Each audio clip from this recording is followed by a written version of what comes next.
Hello, my name's Jeff Becker. I work at the Daniel Boone Homestead. I'm going to start by taking my mask off. This is during the COVID pandemic. As I said, this is the Bertelet Sawmill. It's on the Daniel Boone Homestead in Berks County, Pennsylvania.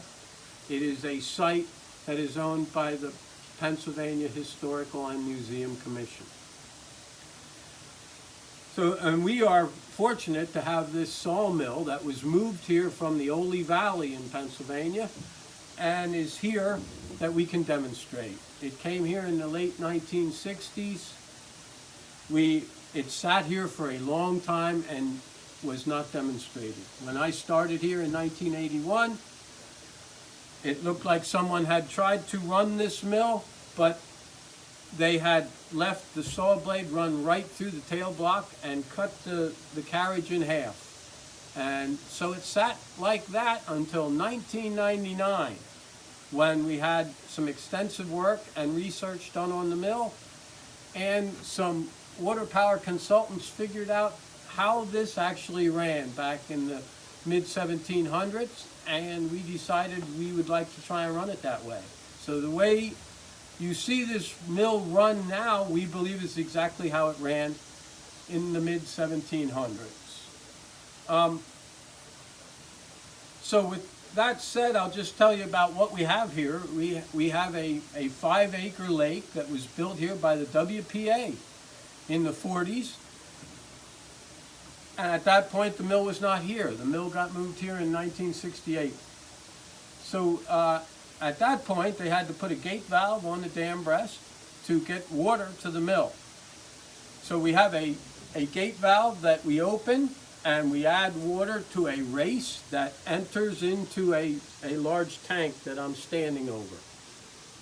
Anytime water is coming into a mill of any type, it's called the head race. The water leaving the mill is called the tail race. So once we open the gate valve, we have water standing static now, ready to go. So when we're ready to cut a board, I'm going to pull on this big iron pipe, and I'm going to pull it down, and it's going to raise this rack right here. I'm only going to raise it about 6 inches at the most, and it's going to open a slot 10 feet deep in the water tank, 5 feet wide.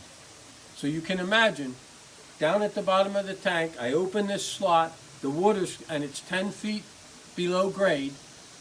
The water's going to come out at great velocity. It's going to hit our water wheel on the other side below the mill. It's going to hit the bottom vein, and it's going to knock that wheel kind of backwards, or clockwise actually. But it's going to hit that wheel, and it's going to keep it moving, and it's going to keep it moving pretty fast. And that's what we need to operate a mill like this. It's a little different than most of the water wheels that most people are used to seeing. Most wheels are real big, and they might be as big as 10 to 20 feet around, and they move very slowly, and the water will come in on a trough above the wheel and will fill the troughs, and that wheel will turn very slowly, just turned by gravity, not by the velocity of the water hitting this wheel. This wheel is called an undershot wheel or a flutter wheel. So once we have opened the gate and the wheel is turning, that's where we get our energy to start cutting wood. So the water wheel is directly under where I am standing now, directly under the saw blade. So there's a shaft that runs the same direction as the log that we're cutting. The wheel will be turning like this. The wheel is connected to an arm. That arm is called the pitman arm. That is an arm that comes off the axle of the water wheel. It is offset so that it goes around that axle that's downstairs, and you can, if that's going like this around the axle, that's what's going to give us an up and down motion on this saw blade, and that's how we cut our wood. So as that pitman arm starts to go, And by the way, the pitman arm, we believe, is named for the man in the pit doing the pit sawing. He was the pit man. This took the place of the pit man. The arm did all the work and moved the saw. Now we get to how the blade goes up and down. And it is connected here to this big frame. This big frame here is stretched and suspended on 4 iron guides so that it stays nice and straight and nice and square. So when this is going up and down, it is being driven by the pitman arm. This goes up and down. One time up and down is 1 revolution of the, I'm sorry, not 1 revolution. It's 1 notch on this wheel over here. When it's going up and down, energy continues to move. Now I'm going to come over here and show you what happens. At this point, the wheel is open. This is moving up and down. This big opening is sometimes referred to as, it looks like a window sash. So sometimes they call this a Sash Sawmill because it looks just like a big window opening. Other people call it an up and down sawmill. As this is going up and down, the energy created here is going to be transferred up to this arm that's on top of this big sash. This is going to start toggling and moving back and forth. You'll see in the video that this area here will be moving back and forth. And the energy continues to move over here to these 2 arms called escapement arms. They engage with this drag wheel. You can see there are notches in this wheel all the way around.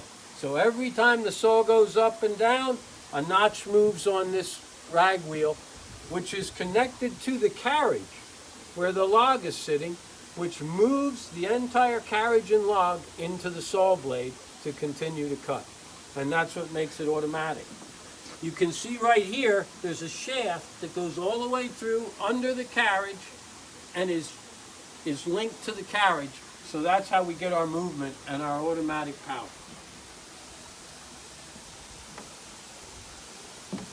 That is pretty much it in a nutshell. When we get to the end of the log, when the blade is all the way to the end, right here, you can see there's spots here where it doesn't get sawn. The board does not get sawn. This is where the blade will stop. So then the sawyers must come here and split each single board off. So you're going to be left with this split part, which is right here on a previous cut. You can see this board was split off. Here you can see what is called the flitch. The flitch is spelled F-L-I-T-C-H. The flitch was not always cut off. If they thought that they could use it, they would just keep that on the wood so that they didn't lose that length in the board. There are old houses, the Boone house being one of them, that has some floorboards in the attic that you can still see the flitch on the floorboards up in the attic. Now that being said, if you're trying to figure out if you're looking at an old house or not, don't think because you see a flitch you necessarily have real old boards. Because this mill, we are told, ran into the 1930s and they were still using it exactly the same way. So you could have actually gotten wood in the 1930s from this mill and had a flitch on it. So that's pretty much it in a nutshell. I believe that's about as much as I can tell you.